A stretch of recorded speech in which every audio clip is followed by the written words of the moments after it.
प्रिय छात्र एवं छात्राओं, आपका दिन शुभ हो। आज हम लोग गोस्वामी तुलसीदास जी द्वारा रचित धनुष भंग के अगले पद का अध्ययन करेंगे। अगला पद है, लखन लखेव रघुवंश मणि ताके हर को दंड। तो चलिए शुरू करते हैं। पहली दो लाइनें दोहा छंद हैं, शेष जो है यह चौपाई है। तो शुरू करते हैं। लखन लखेव रघुवंश मणि ताके हर को दंड, पुलक गात बोले वचन चरण चापि ब्रह्मांड। दिश कुंजरहु कमठ अहि कोला, धरहु धरनी धरि धीर न डोला। राम चहिं शंकर धन तोरा, होहु सजग सुन आयुष मोरा। चाप समीप राम जब आए, नर नारिन सुर सुकृत मनाए।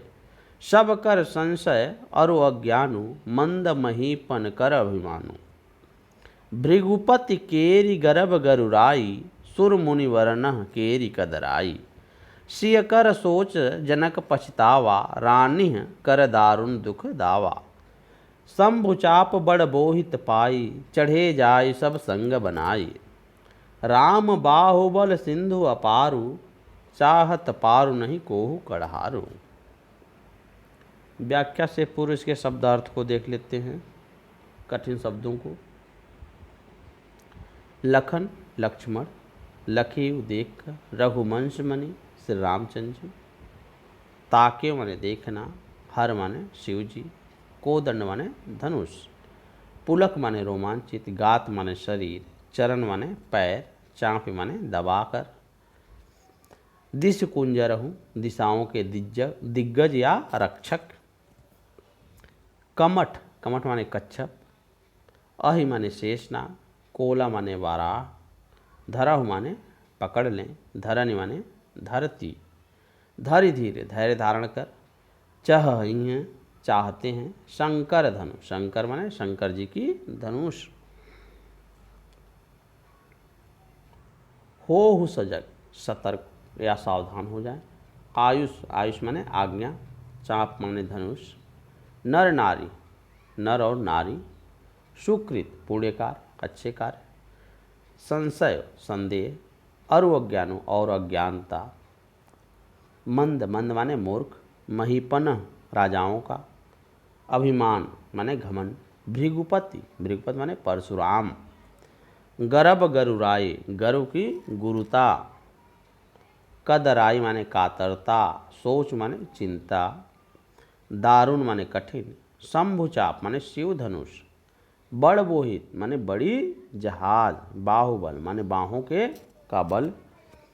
कड़हारु खेवन हार, नाविक।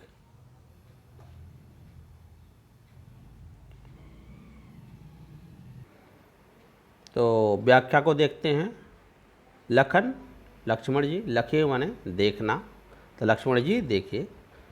रघुवंश मणि, रघुकुल के वंश के मणि अर्थात से रामचंद्र जी। ताकव माने देखे। हर, हर माने शिव जी। कोदंड माने धनुष। लक्ष्मण ने देखा कि रघुवंश मणि अर्थात से रामचंद्र जी हर कोदंड शिव की धनुष को ताके उन्हें देख रहे हैं। यह देख करके लक्ष्मण जी पुलक गात, लक्ष्मण जी की जो शरीर है, गात माने शरीर, पुलकित हो गई, रोमांचित हो गई। और पुलकित शरीर से बोले वचन, वह बोले वचन चरण माने पैरों से, चाप माने दबा करके, ब्रह्मांड, ब्रह्मांड को दबा करके। जब लक्ष्मण जी ने देखा कि रामचंद्र जी शिव जी की धनुष को, हर को दंड को देख रहे हैं, तो यह देख करके लक्ष्मण जी का जो शरीर था वह पुलकित हो गया। वह ब्रह्मांड को अपने पैरों से दबा करके वचन बोले। क्या वचन बोले? कि हे दिश कुंजरहु, दिशाओं के दिग्गज या दिशाओं के रक्षक। कौन? कमठ, कच्छप, अहि शेषनाग, कोला, कोला माने वाराह। धरहु माने धर लें, पकड़ लें। धरनी माने धरती को। धरि धीर, धैर्य धारण करके। न डोला, यह डोलने न पाए, हिलने न पाए। हे दिशाओं के दिग्गज कच्छप, शेषनाग और वराह, आप इस धरती को मजबूती से धैर्य धारण करके पकड़ लें, यह डोलने न पाए। क्यों नहीं पाए डोलने? राम चाहिए शंकर धनु तोड़ा। लक्ष्मण जी कह रहे हैं कि राम शंकर जी के धनुष को क्या करना चाह रहे हैं? तोड़ना चाह रहे हैं। हो सजग, हो माने हो जाएं, सजग माने सतर्क सावधान, सुन माने सुन करके, आयुष माने आदेश, मोरा माने मेरा। लक्ष्मण जी कह रहे हैं कि मेरा आदेश जो है सुन करके आप लोग सावधान हो जाओ। एक चीज़ और बता दें, दिशाओं के दिग्गज या कमठ, कच्छप और अहि अर्थात शेषनाग और कोला माने वारा, यह हमारे जो पौराणिक कथाओं में कुछ बातें हैं, वह ईश्वर के अवतार को लेकर के, कि उसमें यह चर्चाएं या हमारे प्रचलित हैं कि यह जो धरती हमारी है वह कच्छप के पीठ पे रखी हुई है, या शेषनाग के फन पे टिकी हुई है, या वराह मीन्स होता है सूअर के थूथने पर टिकी हुई है। ईश्वर का कोई अवतार जो है वराह के रूप में हुआ था। तो यह आज के समय में, वैज्ञानिक युग में, जिस समय हम जान रहे हैं कि धरती अंतरिक्ष में एक गोले के समान है, अपनी धुरी पे घूमती रहती है, ऐसे समय में तो हम इस कल्पना को नहीं मान सकते। उस समय तत्समय जो भी ज्ञान रहा हो लोगों को लिखने वाले के, या कवि की कल्पना रही हो, उसे लिखा गया, लेकिन वह हमारी संस्कृति में, हमारे पौराणिक कथाओं में आज भी है। तो तुलसीदास जी ने उसी का उदाहरण यहाँ दिया है कि जो प्रचलित है कि यह धरती जो है वह कच्छप के पीठ पे रखी हुई है, कछुए के पीठ पे रखी हुई है, या शेषनाग के फन पे टिकी हुई है, या वराह के थुथने पे। अब इसको यहाँ कविता की सुंदरता के लिए उन्होंने प्रयोग किया है, लेकिन तार्किक रूप से मानना न मानना आपके ऊपर है। वैसे पढ़े लिखे या आप पढ़ लिख रहे हैं तो आपको तर्क करना, सोचना और जानना चाहिए कि क्या ऐसा हुआ रहा होगा या होगा है, इस बारे में आपको सोचना चाहिए। तो चलिए आगे बढ़ते हैं। चाप समीप राम जब आए, नर नारी सुर सुकृत मनाए। चाप माने धनुष के, समीप माने पास में, रामचंद्र जी जब आए तो क्या हुआ? नर नारी, स्त्री और पुरुष और देवतागण सुकृत अपने पुण्य कार्यों को मनाने लगे कि यह धनुष जो है रामचंद्र जी उठा लें। या नर नारियों ने देवताओं को बनाने लगे। नर नारी सुर सुकृत मनाए, कि नर नारी जो स्त्री पुरुष हैं वह भी अपने अच्छे कार्यों को स्मरण करके सूर्य देवताओं को मनाने लगे, उनसे अनुनय विनय करने लगे कि रामचंद्र जी इस धनुष को तोड़ दें। सबकर संशय और अज्ञान, सबका संशय जो संदेह था और लोगों का अज्ञान था, मंद महीपन और मूर्ख राजाओं का जो घमंड था,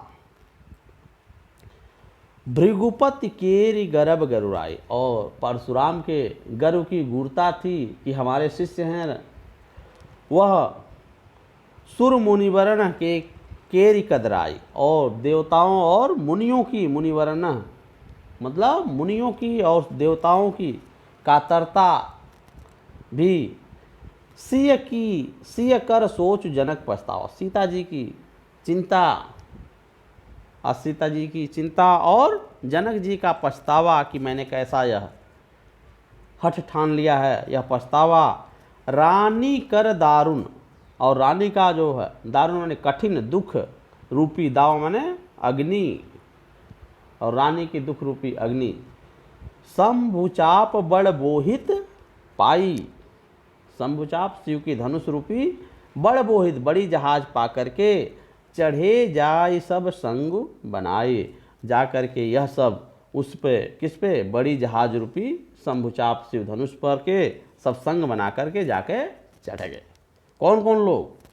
कि सबका संशय, अज्ञानता और मूर्ख राजाओं का घमंड, और परशुराम जी के गर्व की गुरुता, देवताओं और मुनियों की कातरता, सीता जी की चिंता और उनके पिता जनक जी का पछतावा, रानी का जो कठिन दुख रूपी अग्नि है, और यह सब क्या किए कि सभी जा कर के बड़ी जहाज के रूप में उस पर बड़ी जहाज पा करके शंभुचाप शिव धनुष पर जाके सवार हो गए। कहने का तात्पर्य है कि सबकी बातें, सबका जो वो था वह शिव धनुष पे ही जाकर के टिक गया। सभी लोगों का चिंता, दुख और पछतावा कि शिव धनुष पे ही जाके टिक गया।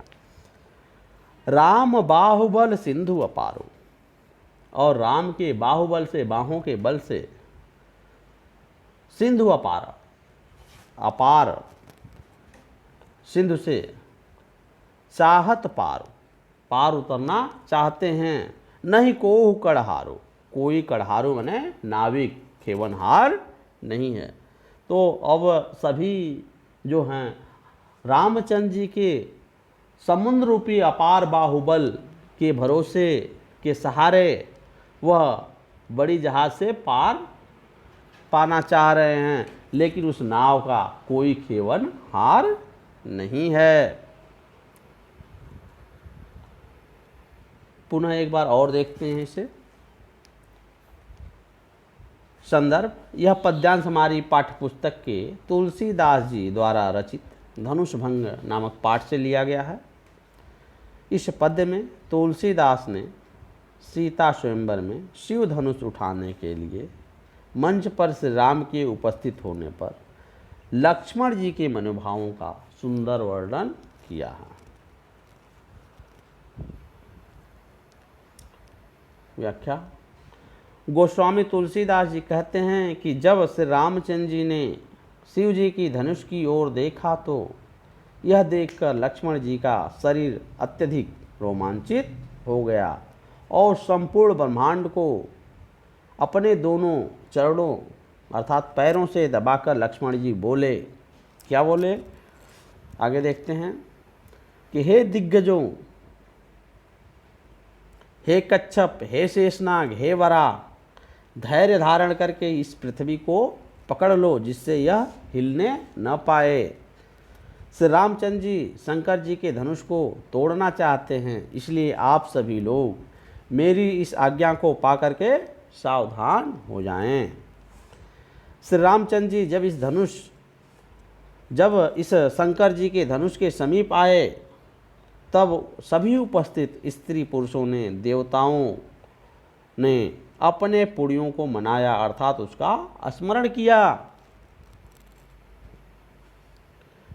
सभी का संदेह और अज्ञान, तुच्छ राजाओं का अभिमान, परशुराम जी के गर्व की गुरुता, देवताओं और श्रेष्ठ मुनियों की भय कातरता, सीता जी की चिंता व विचार, जनक का पछतावा और समस्त रानियों के दारुण दुखों का दावानल, ये सभी शिव जी के धनुष रूपी बड़े जहाज को प्राप्त करके समूह बना करके उसके ऊपर चढ़ गए।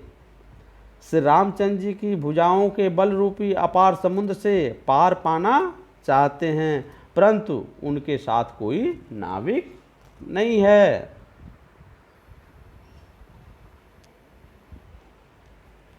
अंत में काव्य सौंदर्य देख लेते हैं।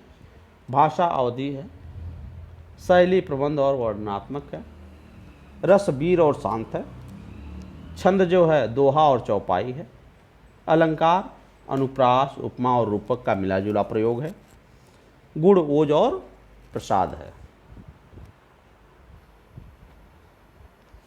यदि वीडियो आपको पसंद आई हो, अंत तक आपने देखा, तो वीडियो को लाइक कर दें और चैनल को सब्सक्राइब कर लें यदि नहीं किए हो तो।